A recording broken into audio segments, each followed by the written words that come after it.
Welcome, ladies and gents, to Cleveland Stage Door. My name is Jimmy Davis. So this week, I'm talking to the lead singer of Philly rock band This Tisburys, Tyler Asay. They're visiting town twice in the next month on April 29th at House of Blues and Neon Trees and May 28th at Happy Dog. We're talking about their new album coming out just days before the House of Blues show, what influenced them, and what we can expect from each show and more. Coming up next on Cleveland Stage Door.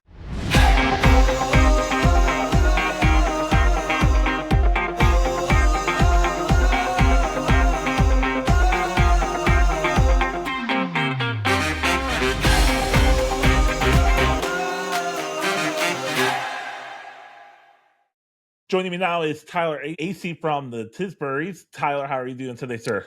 I'm great, Jimmy. Thank you so much for having me on. I appreciate it. So, Tyler, you are playing 2 shows in Cleveland coming up in a matter of a month. That doesn't normally happen for bands.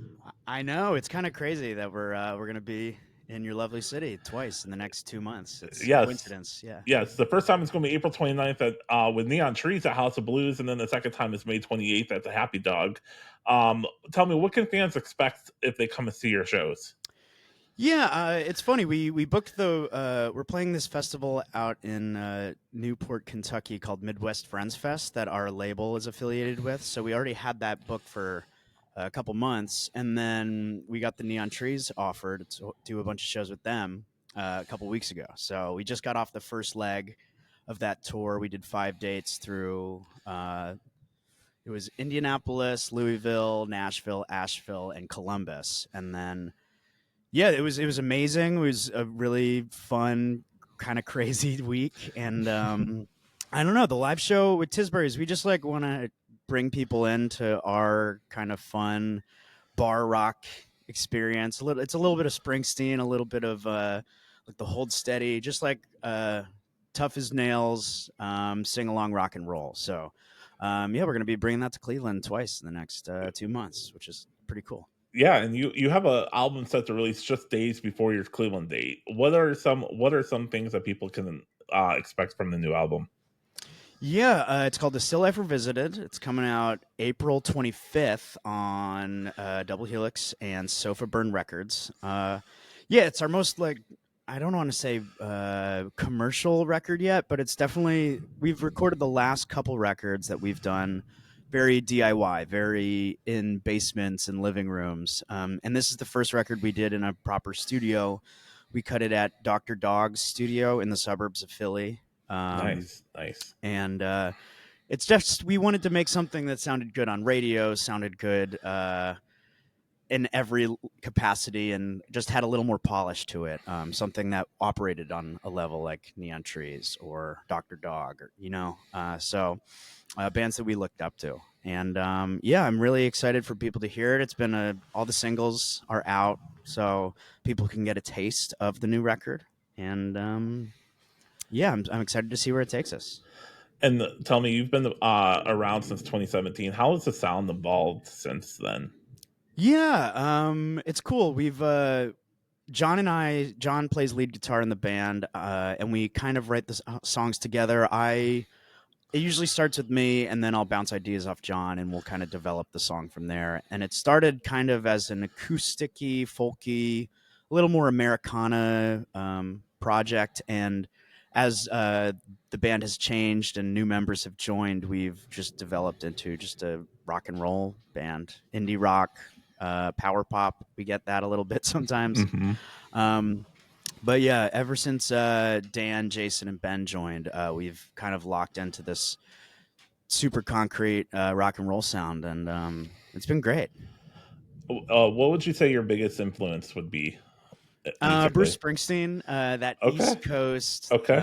bar rock thing is huge for me. His storytelling and his songwriting is something that it's like a goalpost that I'm always trying to kick towards. But yeah, all bands like The Strokes and Vampire Weekend, that 2000s indie sound is something that's definitely influential on me. That's what when I was growing up, that was very formulaic or inspirational. Set kind of a template of what I'm trying to achieve with Tisburys. So, and if you could collaborate with any artist, past or present, who would be? I also another band, Wilco, is one of my favorite bands. So Okay. Jeff Tweedy, just to be able to sit down and pick his brain about how I've read all his songwriting books, so but to actually get to chat with him about songwriting would be massive. That's amazing. Yeah. That's so great. What song out of your catalog would you say means the most to you? Yeah. Great question. Probably Forever, which is one of the singles from the new Hmm. record, is the one that's I'm most jazzed about right now. I really love how it turned out. It was a true collaboration between all the members of the band, where we all contributed our own parts to like make sure the arrangement was really locked in and worked on all these different levels, where the guitars are bouncing off the bass guitar and like the drums and the keyboards, like everything is working together on a band level, where it's not just like one person's vision, it's the vision of five of us playing in a room, and we all sing on it. It's a really cool song, and it's a love song, where that's kind of how I started writing songs, or like a love song way. So this is like kind of the evolution of that. So So tell Forever from the new album. so, so is it anything like Jesse's Forever from Full House? Yeah, I guess so. Yeah, I mean, there's so many bands have songs called Forever or Right, Forever right. and Ever or something like that, right? So I was just kind of trying to place it in the lineage of that, because There you what go. is Forever? It just keeps going. So Exactly, exactly. So tell me, we talked about collaborations. What's one band that you would want to tour with in the future? yeah, I mean, the Neon Trees tour was kind of amazing, and it's like not even over yet. Like we just Yeah, did the yeah. first leg, we're doing the second leg, and they've been so nice and so accommodating towards us. So thank you to them. Shout out to Neon Trees. Another band, I guess, in a similar fashion would be Vampire Weekend. Oh, yeah, yeah. Yeah, they're actually going to be. I think are they playing Cleveland on? They just announced a new tour. I know they're going to be in Columbus like a day or Hmm. two after us. So. I don't know. Um, I'll have to look at the schedule. I'm not sure. yeah, but they're just throwing that into the universe. If Vampire Weekend wants to bring us along, we would really There that you would be go. There you huge. go. Yeah. That's so great. Awesome. So what can people expect like on can you give us any teasers on your set list for your tour with Neon? Yeah, we kind of locked in a set list for the first leg of the tour that we will be changing up. Jason, our keyboard player, couldn't do the first leg, so when we add him in for leg two and we're the full Tisburys experience, we will be switching out. We'll be playing a couple more songs from the new album that are a little more keyboard focused that we couldn't do on leg one, and the record will be out, so we'll be able to Yeah. do a couple new songs that we didn't do on the first leg of the tour. So yeah, we want to add in. We were doing a replacements cover on the first leg too, because it was more of a Okay. four-piece raw rock show. But I think we're gonna switch up the cover. We'll add some new stuff. So Nice. yeah, it should be Nice. really exciting. And then Nice. yeah, I'm pumped. What's your favorite cover to do on a tour?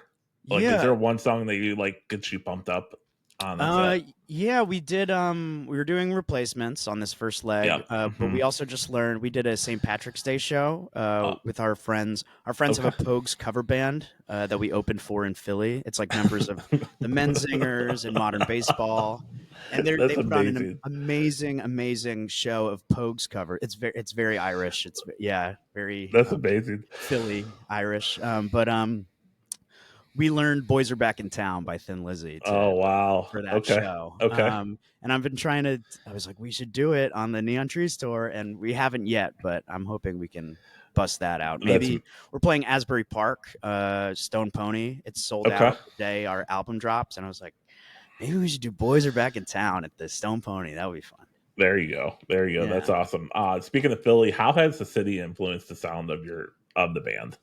Yeah, I was just talking about this with someone. Someone asked, like, because he said, someone said we sound like the Hooters, and there's definitely a Interesting. Hooters influence Okay. on our music. Just there's like a brand of like I don't know how to define it other than like East Coast blue collar heartland rock. It's kind of stems from the Springsteen Jersey Shore thing, but there's Hmm. like the the Philly has a little bit of grit to it. The bands like Dr. Dog and War on Drugs and Hop Along and Marat. I don't know if you know the band Marat, but they had put out a record called Kids in I've Philly not back heard that in one. the late 90s, early 2000s. They're from, and they're a huge influence for me. But yeah, there's just like a type of storytelling that I think of, like these like shadow of New York City type of scenes, so Jersey, Philly. You're kind of like, you're so close to New York City, which is the epicenter of kind of culture on the East Coast, but you're kind of removed from that. I'm from Scranton originally, so Okay. that's even more so of like Mm-hmm. abandoned East Coast coal towns. Mm-hmm. So I try to bring some of that to our songwriting, and I think that resonates across the board with people who feel, That's amazing. So yeah, it's pretty fun to try to find your place in that. That's awesome. That's awesome. Well, Tyler, thank you so much for joining me. This is great. The Tisburys are going to be in town twice in the next Yeah. month.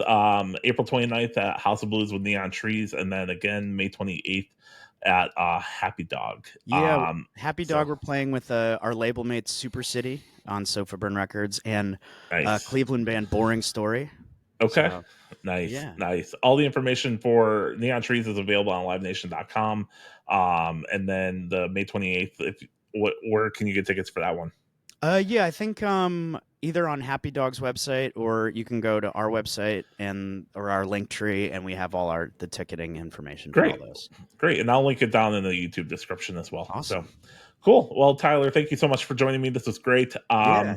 And I can't wait to see the show. It's going to be awesome. Yeah, Jimmy, thank you so much for having me. This was a blast. Yeah, this And is awesome. very excited to meet in person at the House of Blues show. And yeah, it'll Yeah, be great. it'll be great. Enjoy Cleveland. If you come out, if you have time, go check out Barrio. It's right down the street Okay. from House Yeah. of Blues. It's Yeah, really I good. spent a little time in Cleveland. I used to be in a band that recorded a record there. So Okay, and we'll definitely be hitting up the Rock Hall at some there you point. go. There I you love the go. Rock Hall. It's so much fun. That's So awesome. That's awesome. yeah. So thanks so much for joining me. This was great. Yeah. Thank you, Jimmy. Appreciate it. Talk soon. Take care, Bye. y'all. See ya.